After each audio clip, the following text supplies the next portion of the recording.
Hi, my name is Jarrod, and I'm going to be doing a presentation on the analysis of nutritional intake and supplement usage of my volunteer participating in a long distance running program.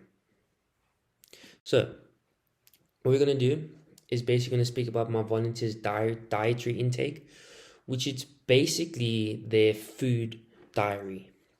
So, we've got a list of all the macronutrients of protein, carbohydrates, fiber, sugar, and fat.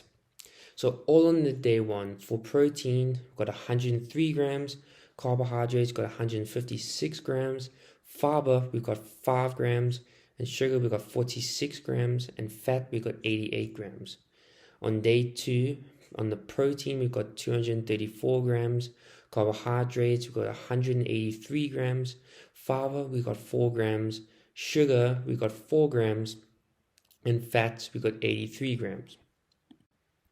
Now, speaking about the caloric intake and expenditure, so now we're going to speak about the average daily caloric intake for my volunteer.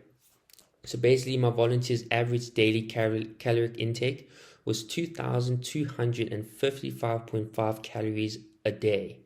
This was calculated by averaging the intake from day 1 and day 2. Now, we'll look at the resting metabolic rate.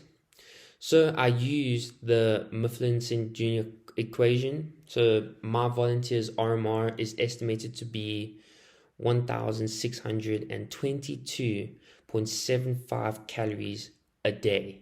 So this represents the number of calories burned at rest. Now we'll talk about the total daily energy expenditure. So considering my volunteer's moderate activity level, which they work out 5 times a week. So their TDE is estimated to be 2,512.44 calories a day. This represents the total number of calories burned throughout the day, including exercise. So now we're going to speak about protein intake recommendations. Number 1 would be the suggested daily protein intake. So based on my volunteers' weight and activity level, their suggested daily protein intake ranges from 96 to 176 grams per day. Number 2 will be the actual daily protein consumption. So my volunteers has consumed 103 grams of protein on day 1 and then 234 grams on day 2.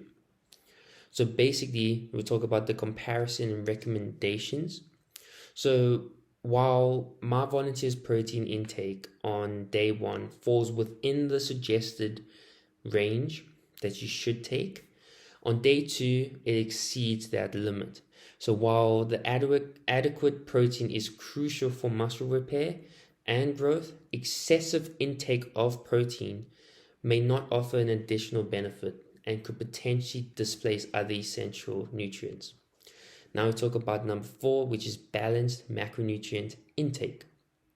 So now we need to understand that it's important to ensure that a balanced intake of carbohydrates, fats is essential to support overall health, energy levels, and athletic performance.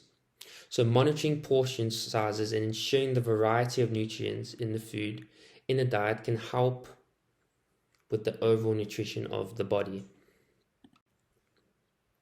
So now we're going to be speaking about supplement and ergogenic aid of analysis. So these are the supplements my volunteer are taking, and so which is the caffeine, probiotics, magnesium, vitamin C, and protein shakes. For caffeine, they took 120 milligrams per day.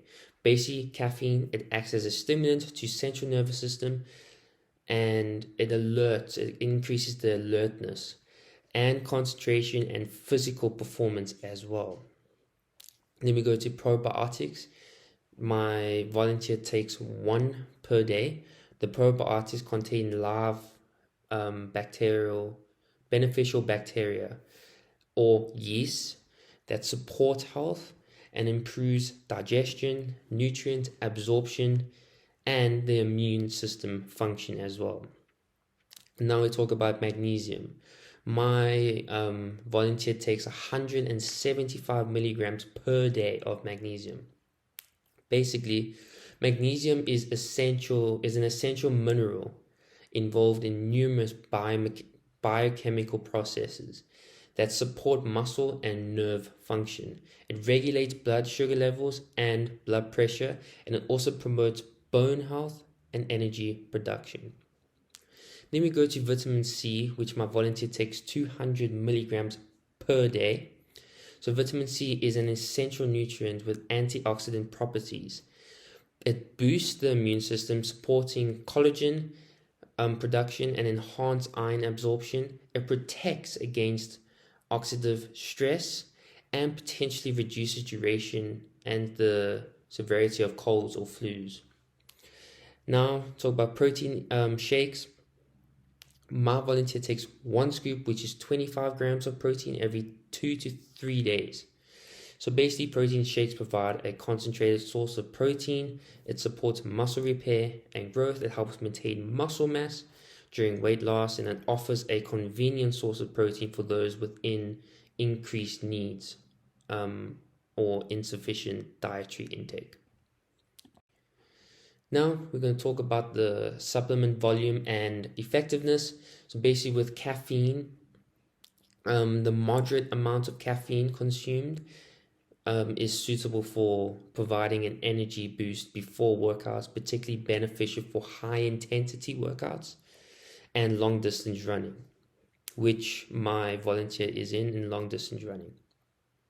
Then we talk about probiotics. It supports gut health with probiotics is generally beneficial, especially for individuals with an active lifestyle. My volunteer does long distance running, works out 5 times a week, lives an active lifestyle. This will be very, very beneficial with the probiotic.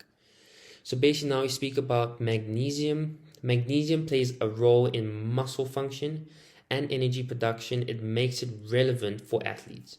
So while the dosage seems appropriate, individuals engaging in intense exercise may have higher magnesium requirements. It incorporates magnesium-rich foods alongside supplementation will be very, very beneficial for the athlete. Then we talk about vitamin C. Vitamin C is important for immune function and can help produce exercise induced exercise oxidative stress. So the dosage provided, it aligns with the general recommendation, particularly for individuals with active lifestyle. Again, my volunteer lives an active lifestyle, so this is extremely beneficial. So then we talk about protein shakes. Basically, protein shakes can be convenient for meeting increased protein needs, especially on days with higher exercise intensity or muscle recovery demands. Right. Now we're going to speak about my volunteer's general diet analysis. So basically the portion sizes for my client, it's a little bit inconsistent and skewed towards processed and high caloric foods in some instances, while some meals include healthier options, and the portion sizes of these items are relative to less nutritional choices. Then we talk about timing of meals. The timing of meals it's a little bit irregular.